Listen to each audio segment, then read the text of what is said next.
Assalamualaikum warahmatullahi wabarakatuh. Kami dari kelompok 1 kelas 2024D akan mempresentasikan materi mengenai perumusan teori akuntansi melalui pendekatan regulatoris.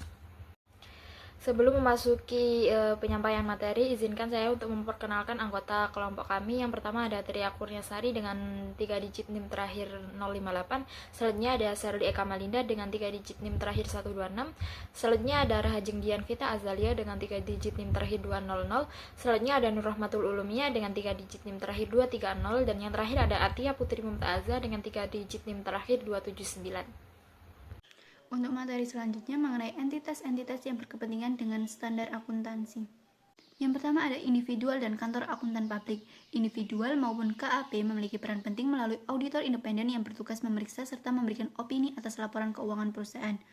Di sini auditor memastikan bahwa laporan keuangan telah disusun secara wajar dan akurat sesuai dengan standar akuntansi yang berlaku. Hasil dari audit ini menjadi dasar kepercayaan bagi investor, kreditor, maupun pihak eksternal lainnya. Selanjutnya ada American Accounting Association. Organisasi akademisi akuntansi ini berfokus pada pengembangan teori dan penelitian akuntansi. Jurnal kuartalnya, accounting review, mereka dipergunakan sebagai media untuk saling bertukar pikiran dan hasil-hasil para periset di bidang akuntansi. Organisasi ini juga bertindak sebagai forum di mana para akademisi mengekspresikan pandangan-pandangan mereka akan berbagai topik dan permasalahan akuntansi. Yang ketiga ada AISPA. AISPA merupakan organisasi profesional bagi akuntan publik bersertifikat CPI di Amerika Serikat. Organisasi ini berperan dalam pengembangan standar akuntansi dan audit melalui berbagai komite penting, seperti ACSEC, AUD, SEC. Nah, dalam sejarah penting AISPA ada pada tahun 1937 dibentuknya CIP yang menerbitkan ARB. Pada tahun 1959 membentuk APB untuk pengembangan prinsip akuntansi, dan APB ini kemudian digantikan oleh VASB pada tahun 1973. Yang keempat ada para pengguna laporan keuangan. Para pengguna laporan keuangan ini ada pengguna secara langsung maupun pengguna secara tidak langsung. Untuk pengguna laporan keuangan secara langsung adalah pihak yang menggunakan laporan keuangan untuk pengambilan keputusan ekonomi, seperti pemilik dan pemegang saham, kreditur dan pemasok, manajemen, otoritas pajak, karyawan, maupun pelanggan. Sedangkan pengguna tidak langsung adalah pihak yang menggunakan laporan keuangan sebagai informasi pendukung, seperti analisis keuangan, bursa saham, pengacara, regulator, media keuangan, sertifikat pekerja, pesaing, masyarakat umum, serta instansi pemerintah lainnya.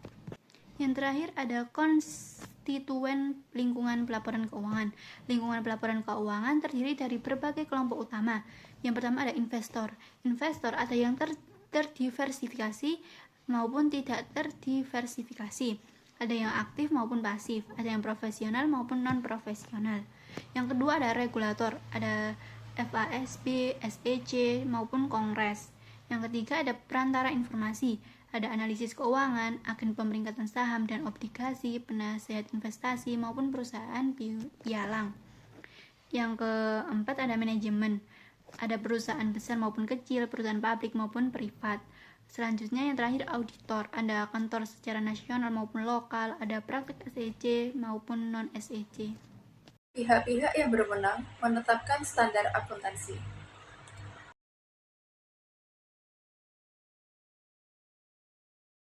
Kemudian sektor yang kedua ada dari sektor pemerintahan. Di sektor pemerintahan ini terdapat Komite Standar Akuntansi Pemerintahan atau KSAP yang merupakan lembaga independen.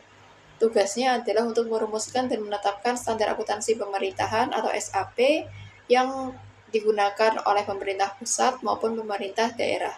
Kemudian terdapat Kementerian Keuangan Republik Indonesia yang tugasnya adalah mengatur sistem akuntansi pemerintahan, baik itu selain lembaga-lembaga yang berwenang di dalam lingkup Indonesia, juga terdapat lembaga yang bertugas secara lingkup internasional, yaitu standar akuntansi di pajak negara termasuk Indonesia mengacu pada International Accounting Standard Board atau IASB yang menerbitkan International Financial Reporting Standard atau IFRS, atau biasa disebut dengan IFRS. IFRS ini merupakan standar akuntansi internasional yang diterbitkan oleh International Accounting Standard Board atau IASB dan menjadi standar global untuk penyusunan laporan keuangan perusahaan publik. Standar akuntansi internasional atau International Accounting Standards atau IAS disusun oleh 4 organisasi utama dunia, yaitu Badan Standar Akuntansi Internasional atau IASB, Komisi Masyarakat Eropa atau EC atau EC, Organisasi Internasional Pasar Modal atau IOSOC, dan Federasi Akuntansi Internasional atau IFAC. Baik, di sini saya akan membahas mengenai legitimasi proses penetapan standar akuntansi. Yang pertama, membahas mengenai pengertian terlebih dahulu. Jadi, legitimasi adalah pengakuan bahwa suatu standar dibuat melalui proses yang sah, transparan, dan dapat dipertanggungjawabkan. Dalam konteks standar akuntansi, legitimasi berarti standar tersebut yang pertama harus dibuat oleh lembaga yang berwenang, yang kedua mengikuti prosedur yang resmi, yang ketiga melibatkan berbagai pihak atau stakeholders, dan yang terakhir bertujuan untuk kepentingan publik. Selanjutnya, proses due process atau prosedur resmi dari legitimasi tersebut.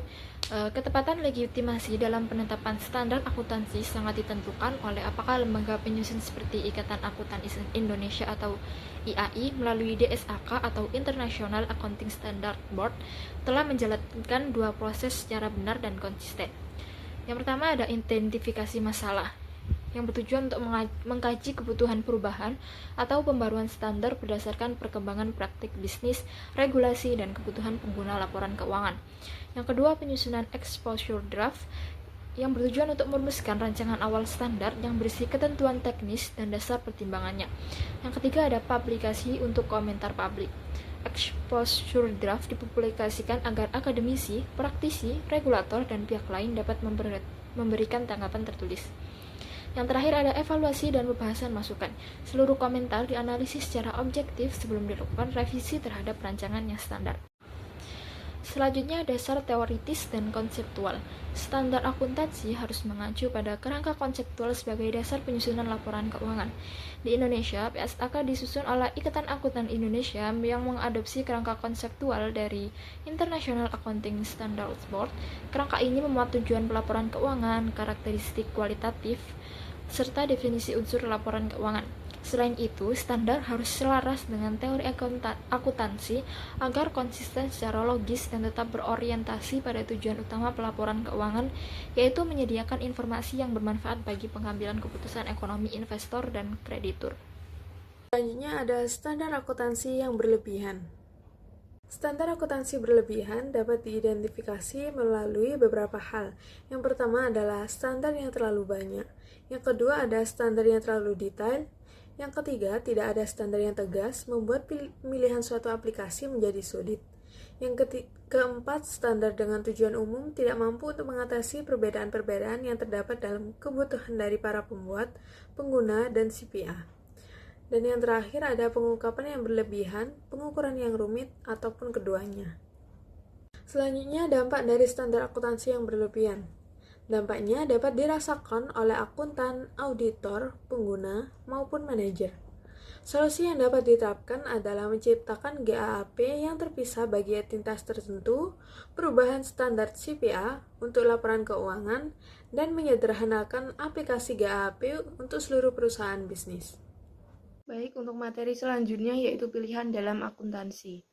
Adanya pilihan dalam akuntansi berarti bahwa standar akuntansi seringkali memberikan lebih dari satu metode atau perlakuan akuntansi yang diperbolehkan untuk transaksi atau peristiwa yang sama.